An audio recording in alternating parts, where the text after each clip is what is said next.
Fala, meus queridos. Muito boa quinta-feira para todos vocês. Eu vou fazer aqui dessa vez, tá? Vou fazer aqui essa explicação em vídeo para ver se melhora um pouquinho aí a didática, né? Porque às vezes em vídeo eu consigo mostrar alguma coisinha a mais do que eu mostro lá em texto. Então, tô fazendo aqui dessa vez em vídeo. Então, eu vou atualizar aqui as entradas que eu fiz nesse projetinho aí, né, da rotina do Green, né, para mostrar para vocês que dá para alcançar uma banca de dá para alcançar um lucro de 30% sobre a banca com apenas uma entradinha por dia, e vocês não precisam ficar desesperados, né, para fazer entrada, que vocês não precisam ficar operando o dia inteiro, né? Que vocês podem muito bem poupar a energia mental suas e canalizar essa energia mental para o que realmente vocês precisam fazer, né?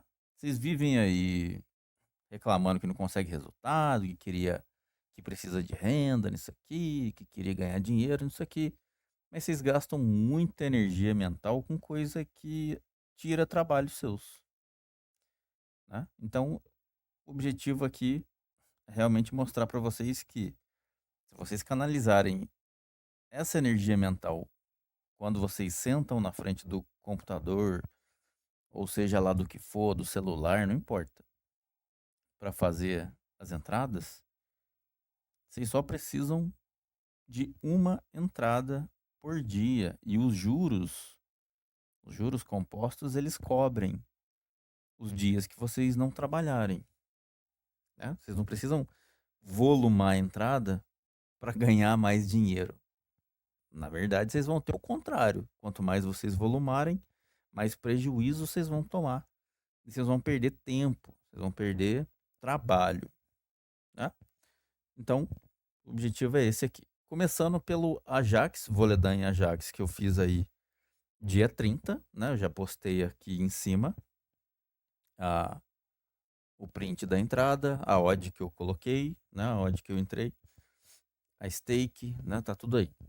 Tá planilhado. Eu botei aí o valor da banca e a entrada que eu fiz só para comprovar que eu realmente fiz essa entrada aí. Então esse jogo aqui do Volendam, contra o Ajax, esse jogo tava 1-0 pro Volendam, né? Tava aqui, ó. Tava aqui com 1-0 pro Volendam até o fim do primeiro tempo, certo? E aí o que eu fiz foi esperar a odd do over 1.5 ser alcançada. A hora que a odd do over 1.5 foi alcançada, eu fiz a entrada ali, né? Como eu mostrei aqui em cima, nesse print, e esperei o gol acontecer. Agora, por que que eu fiz essa entrada no over 1.5? Quais foram os argumentos que eu usei para fazer esse over 1.5? Isso aqui é um jogo que está em começo de campeonato, né? Tá aqui, ó, rodada 4. E só o que eu tinha para argumentar eram esses três joguinhos aqui do Volendam e esses três joguinhos aqui do Ajax. Eu não tinha mais nada que me pudesse, em termos estatísticos, né? Não tinha mais nada que me pudesse validar essa entrada aqui. Então, estatisticamente falando, o que aconteceu aqui com o Volendam nesses primeiros três jogos que ele fez? Ele não tinha derrota, ele não tinha vitória nenhuma por 1-0. Ele sempre se envolveu em ambas marcam em todos os jogos que fez até aqui. Então, foi para over 1.5 pelo menos. O Ajax não tinha derrota por 1-0 até esse momento aqui, né? Então, todos os jogos dele foram pelo menos para over 1.5. Ele marcou em 100% dos jogos, ele se envolveu em ambas marcam, tá? Então tá tudo aqui já embasado. Além disso, que mais que tinha para eu olhar aqui? Só o global aqui, ó. Só clicar no global aqui e olhar aqui os momentos de gols que mesmo assim, eh, não era encaixe de gol, tá? Você não vai ver encaixe de gol aqui. Você vai ver somente envolvimento em gols. Então, como já tinha acabado o HT, tinha me sobrado apenas o segundo tempo aqui. E nesse segundo tempo aqui, o Ajax tinha marcado o gol nos últimos 15 minutos e o Volendam tinha envolvimento em gol em todos os momentos do segundo tempo. Né? Ele sofreu o gol no 46-60 e tinha marcado o gol aqui na última meia hora. Então, ok, eu aceitei essa questão aqui. O que mais que eu podia ter usado ou que eu usei para garantir que eu fosse aceitar o risco desse gol do Ajax não sair? Como o Ajax estava perdendo o jogo, eu fui buscar a mentalidade que o Ajax tinha naquele jogo.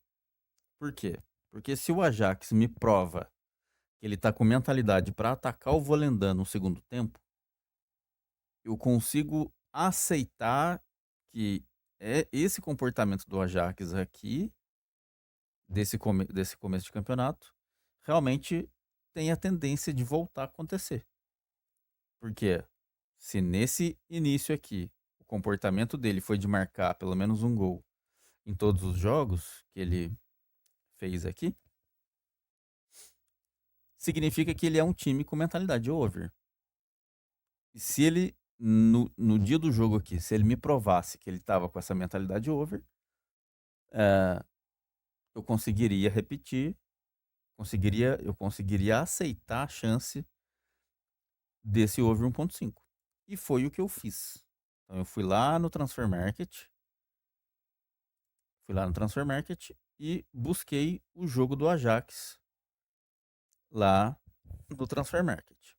E olhando a mentalidade do Ajax, então o que eu fiz aqui? Primeiro eu olhei a mentalidade de banco do Ajax. Por quê? Porque eu ia usar o segundo tempo.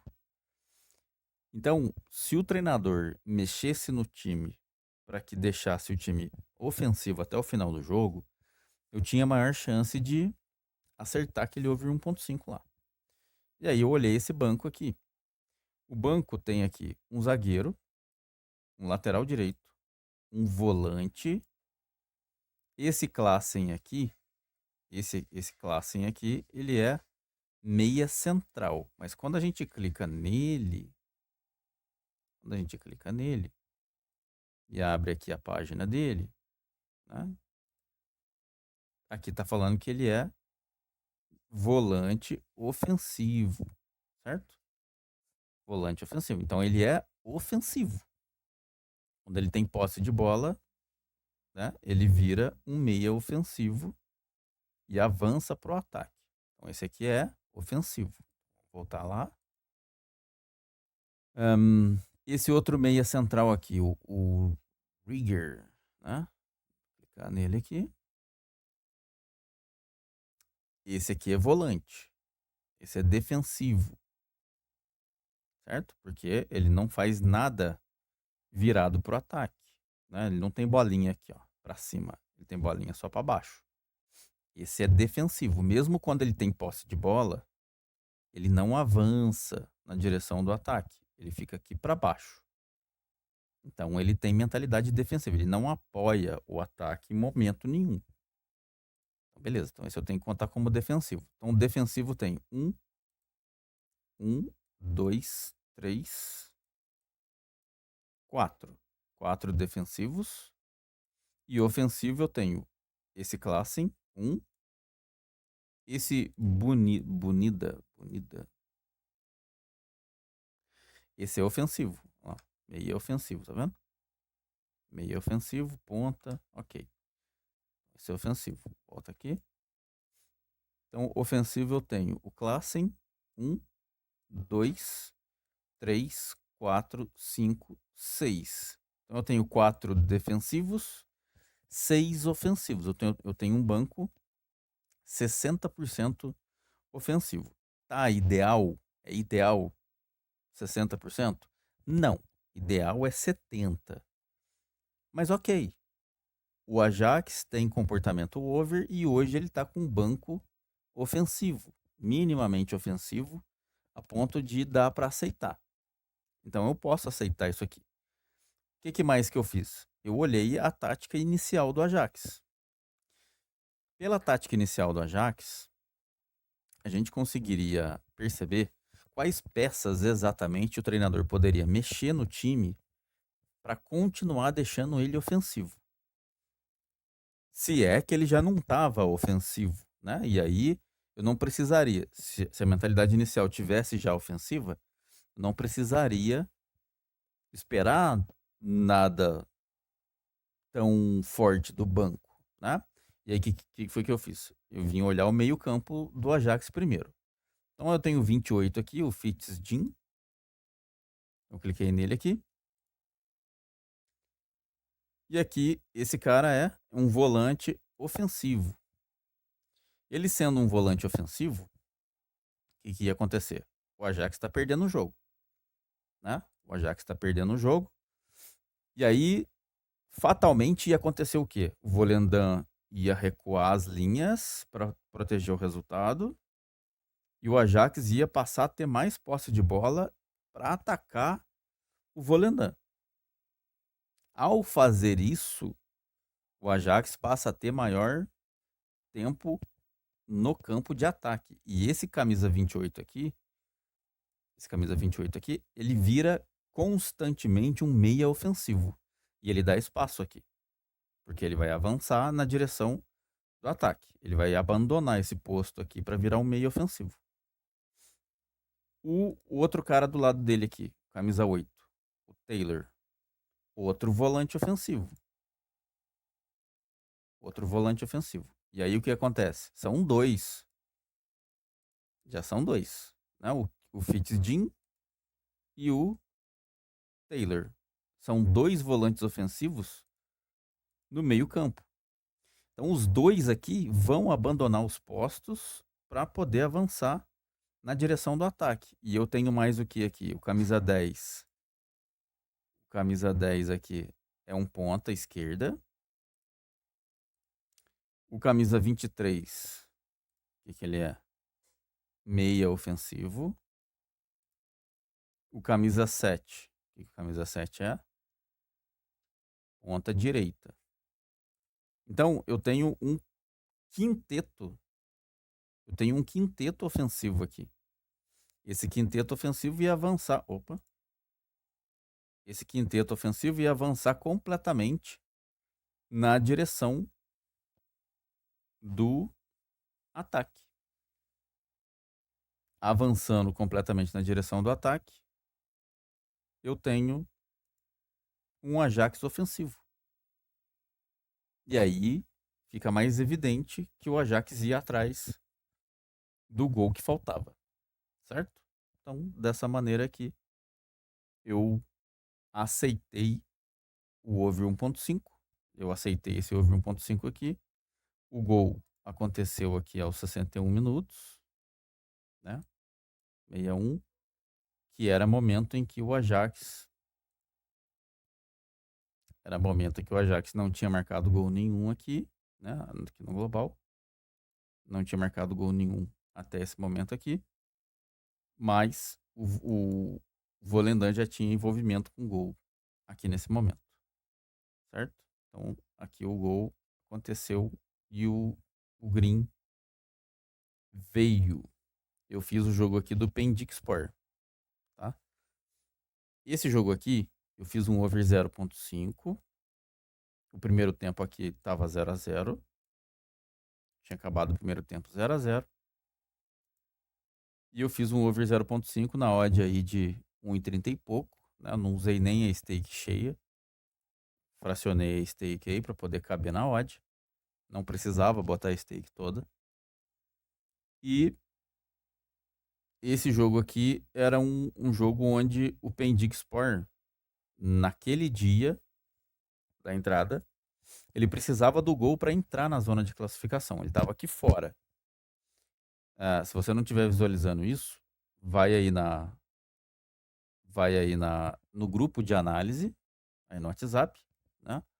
E olha aí, procura aí o jogo do Pendixpor, né? Dia 31 de agosto. E olha aí o que eu botei em relação a motivação dele, né? A questão de tabela lá naquela hora. Vocês vão ver que ele precisava, você vai ver que ele precisava do gol para entrar na zona de classificação. Então era um cenário de motivação do Pendixpor. E aí o que eu fiz? Eu olhei aqui nesse início de campeonato e vi que o Pendixpor tinha marcado pelo menos um gol contra todos os adversários. E isso me trouxe a informação de que o Pendixpor consegue marcar gol contra todo mundo quando ele está em cenário de motivação.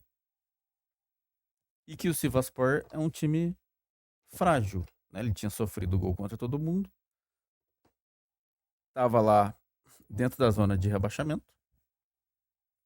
demonstrando fragilidade. Botando no global aqui, ó, eu tinha um segundo tempo aqui com maior envolvimento em gol até no segundo tempo do que tinha sido no HT, certo? E aí, o que eu fiz? Eu assumi o over 0.5 aqui, sem precisar olhar as questões táticas do jogo. Por quê? Porque como é cenário de motivação, era cenário de motivação, e o Pendixpor já tinha me mostrado aqui que ele conseguia marcar pelo menos um gol em todos os jogos, eu não me importei com a questão tática. Porque ele é um time que se envolve em over 1.5. Né? Ele não tem 0-0. O Sivasspor também não tinha 0-0. Um time frágil, etc. E o Pendixpor precisando do gol. Né? Simplesmente assumir, já levando em consideração que o envolvimento em gol no segundo tempo aqui era melhor do que no HT. Entrei, o golzinho saiu rapidinho. Saiu aqui com 46 minutos, né? Olha lá. Segundo tempo começou, já saiu o gol já. E é isso. E aí peguei esse green aqui sem precisar. Esse aqui eu não usei, tá? Não usei questões táticas para decidir essa entrada aqui, porque era cenário de motivação. E o Pendixpor se mostrava um time consistente contra um time frágil. Ok? Então essas eram as entradas que faltava eu explicar aqui. Para atualizar aqui a planilha, né? Atualizar o que eu venho fazendo nesse método, nesse planejamento.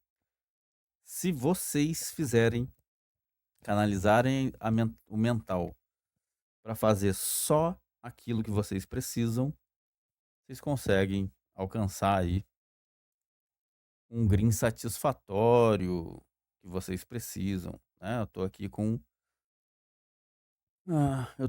o quê? 13% de lucro em cima da banca em 13 entradas até agora, né? Comecei aqui dia 8, dia 20, dia 8. Comecei dia 20 do mês passado, né? Hoje faz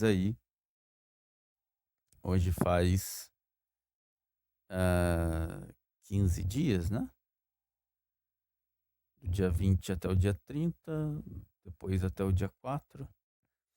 15 dias, né? Tá na metade do ciclo, eu tenho 13% de lucro sobre a banca. Será que bate até o próximo dia 20 desse mês de setembro?